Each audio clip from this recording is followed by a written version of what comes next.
Wafiq sudah dijumpai. Dia hilang ketting je. Kita cari sampai luar negara. Padahal hilang kat Terengganu je. Kita cari sampai luar negara. Ni hilang. Wafiq hilang. Jatuh dia air. Sayang. Wafiq hilang. Kita sudah berjumpa. Kita jumpa raya. Hilang ke ketting. Kita cari sampai ke Australia. Bahaya.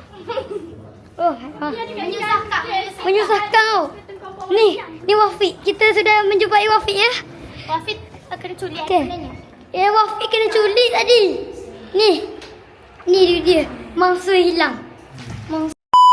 Dan salam sejahtera. Kami dari tim Stevie, cerita kita bermula di sini. Hari ini, Selasa 7 Julai 2026, SK Tunku Apa Maryam mengadakan program ceramah dan program anti dadah yang berlangsung dari 2 petang hingga 4 petang.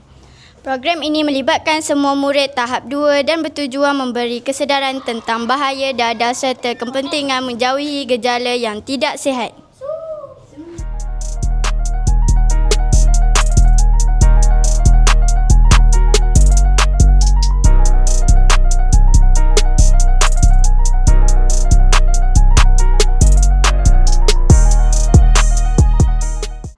Bersama saya Puan Amalina.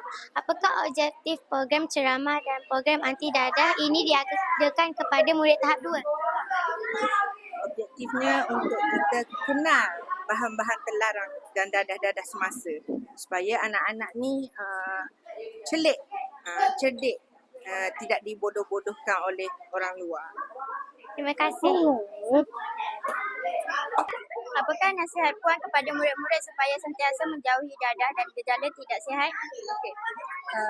Kehidupan bermula dengan benda yang baik. Jadi jangan sesekali mencuba dadah, benda yang tak molek dan juga sifat-sifat yang tidak baik. Okey? Sebab kita nak hidup dengan lama dengan sihat. Jadi jangan pernah cuba-cuba untuk ambil sebarang bahan terlarang. Terima kasih. Okay. Apakah perkara baharu yang kamu pelajari melalui program pada hari ini? Saya belajar pasal dadah. Saya belajar pasal dadah yang tidak berbahaya. Yang membahaya. Dan saya belajar supaya tidak terikut kata-kata orang dewasa yang menawarkan dadah.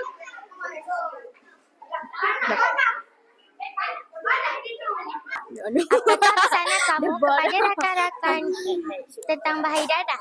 Pesanan saya, kita perlu menjauhi dadah. Terima kasih. Sabar. Secara keseluruhannya, program ceramah dan pameran anti dadah ini berjaya memberi pendedahan dan kesedaran kepada murid-murid tentang bahaya dadah.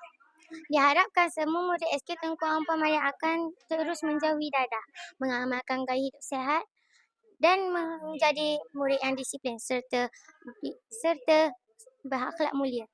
Saya Hawa Fatihah dan saya Alia Nurjana. Kami dari tim CV Cerita Kita Bermula di sini. SK Tam Channel, kami mara.